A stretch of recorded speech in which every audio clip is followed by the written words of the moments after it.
What's happening? Of course, you know it's your boy B-Hop Radio shouting, hey man, I got a friend and family member to the show off in this thing, the A-Town's own legend himself, Pretty Ken. What's good with it, boss? Hey, what's happening, B-Hop? I mean, Ken, feeling good, feeling great, man. Really, you man. know, right now, Ken, the city's just up in arms because, you know, we're dealing with a lot of RICOs. They're saying that it's a few more RICOs on the way.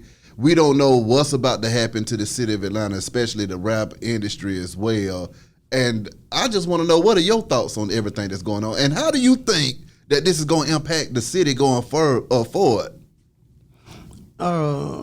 Man, you know, it's crazy, man, because I don't get it. I don't get it. And you know, we all done been out there. We all done did our thing, but we all had different plans, different dreams. And I don't know, and it's just me personally speaking, this is just my opinion. I don't know what makes the young dudes keep that going once they done made it and did their thing. But at the same time, it's just like, I don't live that life, and I don't be out there like that no more. So I'm totally ignorant to whatever they dealing with. You know what I mean? So I don't know. And but this part too that's crazy that we got to really think about. A lot of time when these dudes get on and get to popping, definitely depending on your personality, you become responsible for a lot of dudes around you that you might even want to be done with. But you might be like, well, if I leave him alone, he gonna be a problem. Exactly. Like, you know, he might have been the reason I've been able to walk around here doing what I do. Yeah. And so like you take on so much, and once so many people depend on you, man, it's hard, man. You stop living for yourself at that point. I feel that because you got to keep going just for that. Think about this. I told everybody. I say, man, think about this. Big Meech probably got his best sleep ever the day he got locked up. Damn. Like, man, could you imagine having to keep all that in line? Yeah.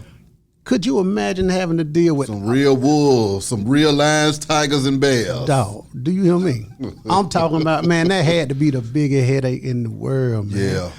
Like, for real, like, it's cool, it's cute, you do your thing, but it's like, that's a lot, man. That's all them different personalities, money everywhere. Like, it's a lot to deal with. Yeah. But at some point, you can't even think about this.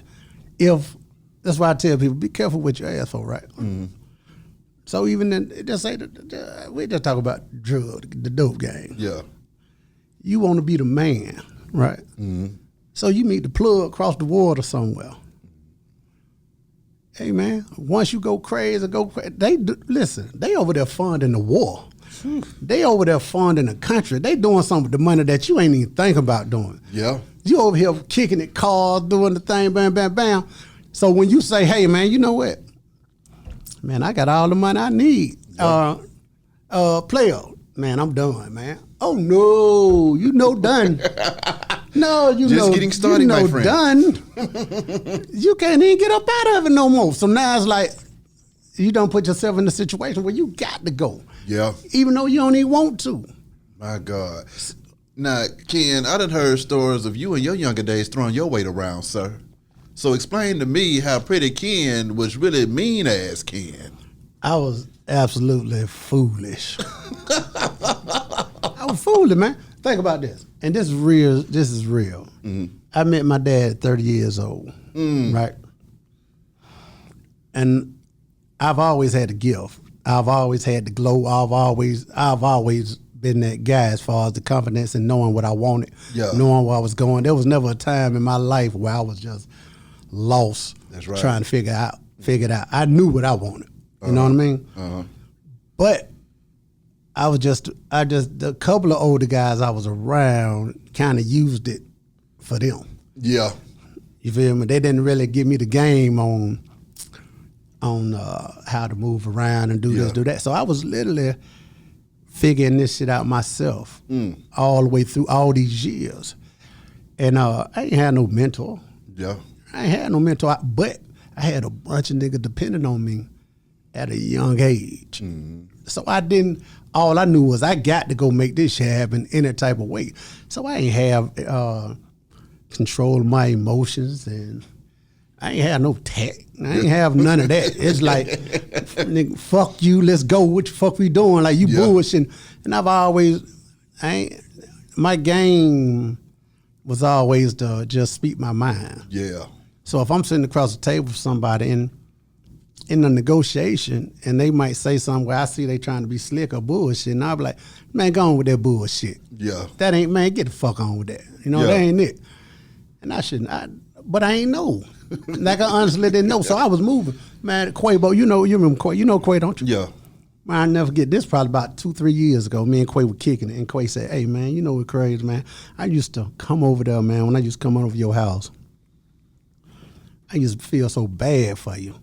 He said, because I used to be like, all these dudes depend on him, and he moving around, and he just a kid. He was like, and I just used to watch you try to hold it together. So that's why I'm telling you, I understand. Yeah. You know what I mean? Like, when you're dealing with a bunch of different personalities and you got to keep everybody satisfied just to keep the train on the track. Yeah. Man, that's a lot of work, man, especially for somebody who ain't trained for it. Now, over the years, I've learned and I've understood how to deal with it, but that's a lot, man. So when you look at little dudes like Stug and all them, man, that's just like, man, that's a lot. Yeah. Shawty, like, and he's such a great dude. See, that's what, being a great person bites you in your ass. Because he's such a great dude. I've been watching him. I've been around him a couple times just to see how he moved. He loved them folk. Yeah. Like, he ain't playing. He loved them folk. It ain't no hype on it. Them his folk. Them his people, man. You know what I mean? Yeah. So it's like, he feels like, I'm responsible for this shit. Yeah. I'm responsible for the last dude. I got to make sure he all right. Yeah. And you can't control that. You can't control what nobody out there doing. You don't even know. That's why I tell people all the time, watch who you hanging out with, man, because they going to talk about you. They ain't going to talk about him. When you go do something crazy, man, come on.